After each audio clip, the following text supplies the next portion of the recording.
चिमुरड्या विद्यार्थ्यांना फुटलेल्या फरशीवर बसून शिक्षण घ्यावे लागत असल्याचे धक्कादायक माहिती उघडकीस आली आहे. अहेरी पंचायत समिती अंतर्गत येत असलेल्या जिल्हा परिषद शाळा गडबामणी येथील वर्ग 1ली ते 4थी पर्यंतच्या एकूण 31 विद्यार्थी शिक्षण घेत आहेत.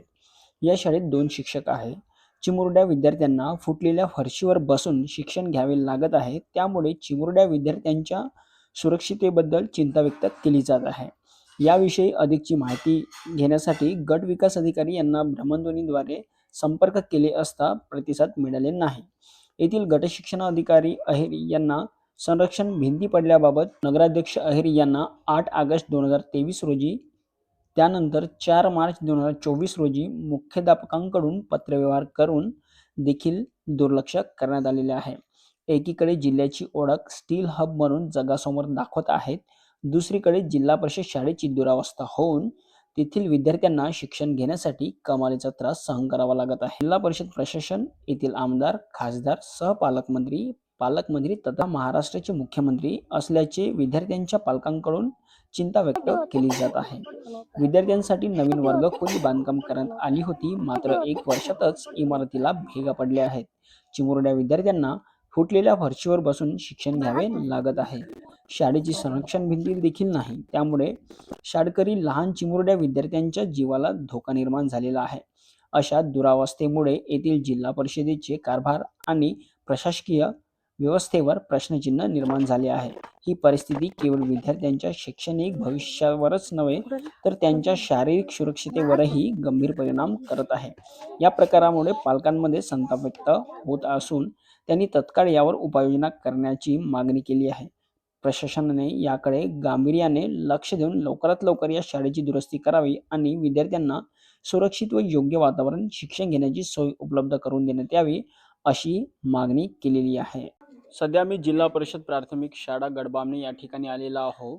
2023 मध्ये या ठिकाणी शाळेची वर्गखोली बांधकाम करण्यात आली होती, मात्र पूर्णपणे निकृष्ट दर्जाचे बांधकाम केल्यामुळे पूर्ण इमारत पूर्णपणे भेगा पडलेल्या आहेत. अशा प्रकारे पूर्णपणे हे भेगा पडलेले आहेत. येथील विद्यार्थ्यांना शिक्षण घेण्यासाठी व येथील मूलभूत सुविधांसाठी नाहक त्रास सहन करावा लागत आहे.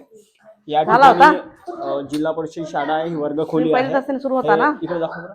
हे असे मोठ्या प्रमाणात फरशी वगैरे फुटून आहे. या ठिकाणी विद्यार्थ्यांना बसायला नाहक त्रास सहन करावा लागत आहे. मोठ्या प्रमाणात या ठिकाणी भ्रष्टाचार, निकृष्ट दर्जाचे बांधकाम झाल्यामुळे इमारत ठिकठिकाणी मोठमोठ्या भेगा पडलेल्या आहेत. ते आपण प्रत्यक्षामध्ये पाहू शकता. या संदर्भात येथील शिक्षिका आहेत, त्यांना आपण या विचारूया. हे बघा, या वर्गखोलीमध्ये पूर्णपणे फरशी पूर्णपणे फुटून आहे. विद्यार्थ्यांना बसायला त्रास होत आहे. विद्यार्थी हे चटई टाकून कसे बसे बसत आहेत हे बघू शकाल. पूर्णपणे हे इमारतीला तडे गेलेले आहेत. या ठिकाणी नवीन बांधकाम करण्यात आलेल्या इमारतीमध्ये मोठ्या प्रमाणात भ्रष्टाचार झालेला आहे. मॅम नमस्कार. मॅम नमस्कार. काय सांगाल या संदर्भात?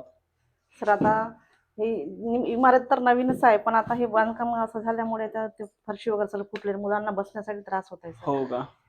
या संदर्भात तुम्ही वरिष्ठांकडे काय पाठपुरावा केला? पाठपुरावा केला होता सर. सध्या हे नवीन इमारत कधी बांधकाम झाली होती? 21-22 बांधकाम आहे सर. हे 21-22 मध्ये बांधकाम करण्यात आली, म्हणजे पूर्णपणे निकृष्ट दर्जाचं बांधकाम झालेलं आहे. गेल्या वर्षी एका विद्यार्थिनीचा हात मोडलेला आहे. हो, हात मोडला होता. ते पडल्यामुळे तिचे हात मोडले. म्हणजे हे यांना लागून खाली पडले होते. हो, ते दिले होते पंचायत समिती आणि नगरपंचायतला लेटर दिले होते गावकरी, पण आता त्याचं काही त्यांनी हे घेतले नाही. येथील शिक्षकांनी तसेच येथील मुख्याध्यापक सरांनी पाठपुरावा करून सुद्धा ही जिल्हा परिषद प्रशासनाचे याकडे मोठ्या प्रमाणात दुर्लक्ष होत आहे. येथील संरक्षण भिंती सुद्धा मोडकळीस येऊन आहे, मात्र संबंधित जिल्हा परिषद प्रशासन याकडे दुर्लक्ष केलेले आहे. यामुळे विद्यार्थ्यांचे जीव धोक्यात आले.